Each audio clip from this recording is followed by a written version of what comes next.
Dios te bendiga, amado hermano, en esta mañana. Que la paz de Dios, la salud, la prosperidad y la armonía reinen en tu hogar. Hoy vamos a continuar con el libro de los Hechos del Espíritu Santo y vamos a estar viendo de la conversión de Pablo. Vamos a estar hablando de la conversión de Pablo. Vamos a estar en el capítulo 9 del libro de los Hechos, con el tema salvo, santificado y útil. Salvo, santificado y útil. Ese es Pablo. Vamos a leer desde el capítulo 9, del 1 al 25, pero hoy vamos a leer desde del capítulo 9, los primeros 9 versículos, del 1 al 9. Dice así: Pablo, respirando aún amenaza y muerte contra los discípulos del Señor, vino al sumo sacerdote y le pidió cartas para la sinagoga de Damasco, a fin de que, si hallase algunos hombres o mujeres de este camino, o sea, del cristianismo, lo trajese preso a Jerusalén. Mas, yendo por el camino, aconteció que al llegar cerca de Damasco, repentinamente le rodeó un resplandor de luz del cielo, y cayendo en tierra, oyó una voz que le decía: Saulo, Saulo, ¿por qué me persigues? Él dijo: ¿Quién eres, Señor? Y le dijo: Yo soy Jesús, a quien tú persigues. Dura cosa te es dar coce contra el aguijón. Él, temblando, temeroso, dijo: Señor, ¿qué quieres que yo haga? Y el Señor le dijo: Levántate y entra en la ciudad, y se te dirá lo que debes hacer. Los hombres que iban con Saulo se pararon atónitos, y oyendo a la verdad la voz, mas sin ver a nadie. Entonces Saulo se levantó de tierra, y abriendo los ojos no veía a nadie. Así que, llevándolo por la mano, le metieron en Damasco, donde estuvo 3 días sin ver, y no comió ni bebió. Y no comió ni bebió. El tema es salvo, santificado y útil.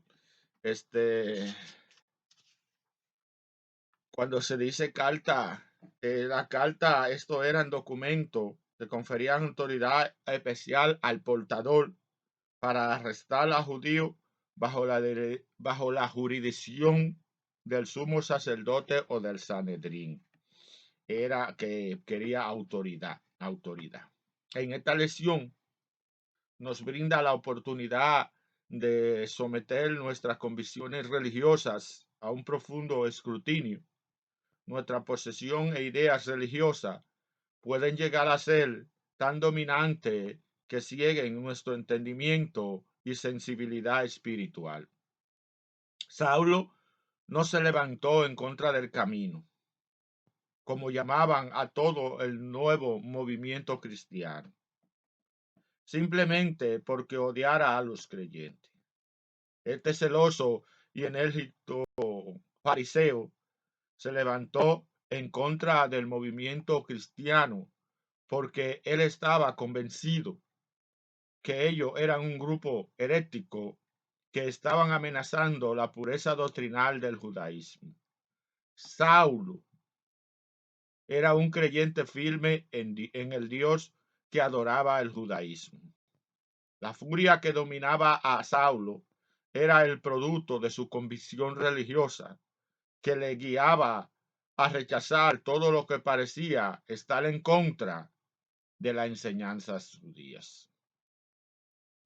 La lección que todos debemos aprender es que nuestras convicciones religiosas no siempre nos permiten ver la revelación de Dios. Saulo estaba convencido de que su vida y su servicio a la religión judía eran totalmente agradables a Dios. Lo que no sabía era que al perseguir a los cristianos, perseguía a Jesús. Y que hacer tal cosa era en contra de Dios. Todos estamos expuestos a cometer el mismo error. Esto es así cuando, cegados por nuestros dogmas religiosos, somos incapaces de recibir la revelación de Dios a través de la escritura. El texto griego presenta una descripción clara y gráfica de la actitud de Saulo al respirar la amenaza contra la iglesia.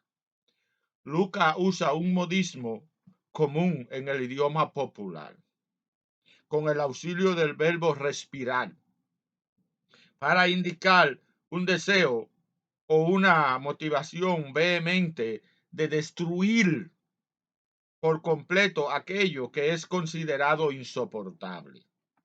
Esta descripción de Saulo se ilustra con las acciones que se llevó a cabo en el libro de los Hechos 8:3. El sumo sacerdote, en representación del Sanedrín, poseía la autoridad para emitir documentos que concedían al portador, en este caso Saulo, la capacidad de efectuar arresto entre los judíos acusados de asociación con culto opuesto al judaísmo.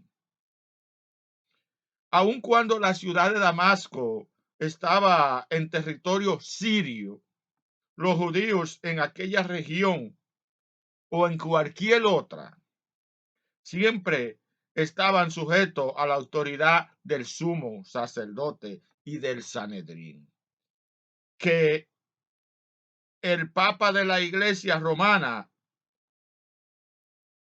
y del Sanedrín, en una forma similar a la autoridad que el Papa de la Iglesia Romana ejerce sobre los papistas en cualquier religión, en cualquier región del mundo contemporáneo.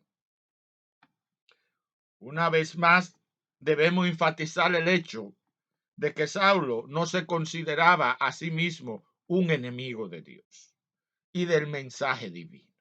Por el contrario, él estaba convencido de que estaba actuando como un dedicado siervo de Dios, lleno de celo religioso, dispuesto a ir a cualquier extremo para combatir la herejía del culto conocido como el camino. La ciega obediencia de Saulo a los dogmas religiosos establecidos por el judaísmo era la raíz de su confusión.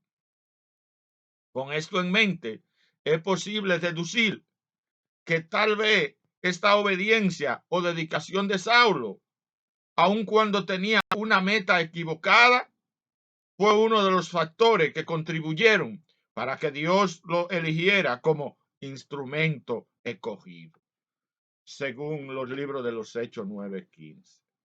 La obediencia ciega a dogmas y creencias religiosas puede cegar nuestro entendimiento, impedirnos reconocer dónde, cuándo y cómo puede actuar la soberana mano de Dios. La única guía segura es la Escritura, entendida de acuerdo con la ayuda inequívoca del contexto bíblico. Mentes y corazones cegados por dogmas y creencias religiosas también pueden tergiversar el entendimiento de la palabra de Dios. Saulo estaba a punto de ser liberado de su ceguera espiritual.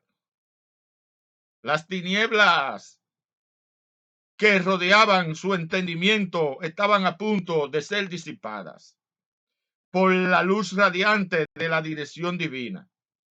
Sin saberlo, se había constituido en un enemigo del verdadero camino de salvación. Pero Dios estaba a punto de rescatarlo y convertirlo en un instrumento escogido para llevar el nombre de Dios a muchas naciones. La reacción de Saulo fue prueba, sin lugar a duda, lo que fue establecido en la sesión anterior. Él no era un enemigo de Dios. Por el contrario, sinceramente creía estar defendiendo la fe de sus padres aun cuando lo que en realidad defendía era las tradiciones de su pueblo. Hay una gran diferencia entre la fe y tradiciones. Nuestra fe siempre debe estar basada en el testimonio de la Escritura y no en costumbre o ideas religiosas que a veces no representan el mensaje central de la Biblia, sino solo son interpretaciones locales. Ese era exactamente el problema de Saulo. Sin embargo, Dios, en su gran misericordia y soberanía, miró con aprobación la disposición, obediencia y lealtad que había en el corazón de este hombre y decidió convertirlo en un instrumento escogido para la gloria de su nombre. El verbo picto, traducido como cayendo, en la traducción hispana del versículo 4, está en el caso aoristo, participio, lo cual indica que después de que Saulo se hubo arrodillado, entonces escuchó la voz.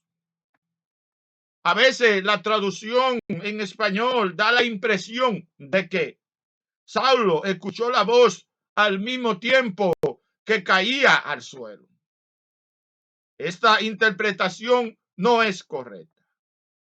La secuencia es la siguiente. Como resultado del extraordinario resplandor que lo rodeaba, Saulo adoptó una posición reverente y se postró en tierra. En señal de humildad, después de haberse postrado, Saulo escuchó la voz que le llamaba. Este encuentro habría de transformar a Saulo. Obviamente, él no había seguido el sabio consejo de Gamaliel, quien antes de los acontecimientos del martirio de Esteban había advertido a lo del Sanedrín que tuvieran cuidado de no ser hallado luchando con Dios, según Hechos 5:34 y siguiente. Esto fue exactamente lo que el Señor les dijo. Yo soy Jesús, a quien tú persigues. Hechos 9:5. Saulo tenía planes de entrar en la ciudad, pero para hacer cosas muy diferentes. Ahora tendría que depender completamente de la dirección divina. Es verdad que Jesús pudo haberle dado instrucciones personales, pero el Señor decidió dársela por medio de instrumentalidad de uno de los discípulos a quien indudablemente Saulo habría arrestado y encarcelado. Esta es otra preciosa lección a la que muchas veces no se le presta atención del libro de los Hechos. Dios continuamente está guiando a sus siervos a través de otros siervos y de la iglesia como institución. La persona que, aparentando dirección divina, se oponen al escrutinio, consejo y dirección de los líderes de la iglesia, obviamente están llenas de un espíritu orgulloso e independiente que se oponen a todo tipo de gobierno y supervisión. Dios te bendiga, Dios te guarde, que la paz de Dios, la salud y la prosperidad reinen en tu hogar. Esta ha sido la primera parte de la conversión de Saulo. El tema es salvo, santificado y útil. Salvo, santificado y útil. Hoy también puede ser tu conversión. Hoy tú puedes ser salvo, santificado y útil. Hoy Dios te está dando una oportunidad. Hoy Dios te dice que Él te ama, que Él envió a su Hijo a morir en la cruz del Calvario por ti, que cada gota de sangre que derramó, te decían que Él te ama. Así que no importa cómo sean tu pecado, hoy puede ser perdonado. Hoy Dios te tiende la mano. Recuerda que por fe puedes ser salvo. Solamente tienes que creer. Así que si deseas aceptar a Jesucristo como tu único y eficiente Salvador, hoy es el momento. Levanta tu mano ahí mismo y repite esta corta oración conmigo. Señor del cielo y de la tierra, en este momento te acepto como mi único y eficiente Salvador. Perdona mi pecado, borra mis rebeliones, inscribe mi nombre en el libro de la vida. Si has hecho esta oración, te pido que pase a una iglesia más cercana a tu hogar y te congregue en ese lugar. Ahora bien, no podemos cerrar sin antes orar por ti. Si estás enfermo, levántate, levanta la mano. Pon tu mano en el laptop o en tu celular ahí mismo. O levanta tu mano al cielo, ponte la mano en la parte afectada. Vamos a orar por ti. Recuerda que para Dios no hay nada imposible. Señor del cielo y de la tierra, en este momento te adoramos y te glorificamos. Señor, venimos delante de ti poniéndote cada hermano, a ese hermano, a esa amiga, a ese amigo que están a través de las redes sociales. No sabemos qué tipo de enfermedad tienen, pero tú la conoces. Te pedimos, oh Dios, que tú diste la palabra, que tú des la orden, oh Dios mío. Padre, que un ejército de ángeles salgan en este momento, oh Dios mío. Ejército de sanidad, oh Dios, y que vayan y pasen su mano sanadora sobre cada enfermo, no importando la enfermedad del SIDA, del cáncer, del COVID, del dengue, presión arterial, problemas estomacales, intestinales, de cualquier enfermedad que tengan. Señor, déjalos sanos en el nombre de Jesús y por el poder de tu palabra. De igual manera, te pedimos, Dios, que si nuestros amigos y nuestros hermanos están pasando por algún tipo de problema, oh Dios, Padre, que tú se lo resuelvas. Para ti no hay nada imposible. Padre, te dejamos a nuestros amigos y nuestros hermanos en tus manos. Que la voluntad tuya sea hecha sobre cada uno de ellos. Gracias, mi buen Dios, en el nombre de Jesús. Amén. Dios te bendiga, Dios te guarde. Ha sido el hermano Félix Abreu, hoy con la primera parte de la conversión de Pablo, el tema salvo, santificado y útil. Dios te bendiga, Dios te guarde y que tenga un feliz resto del día.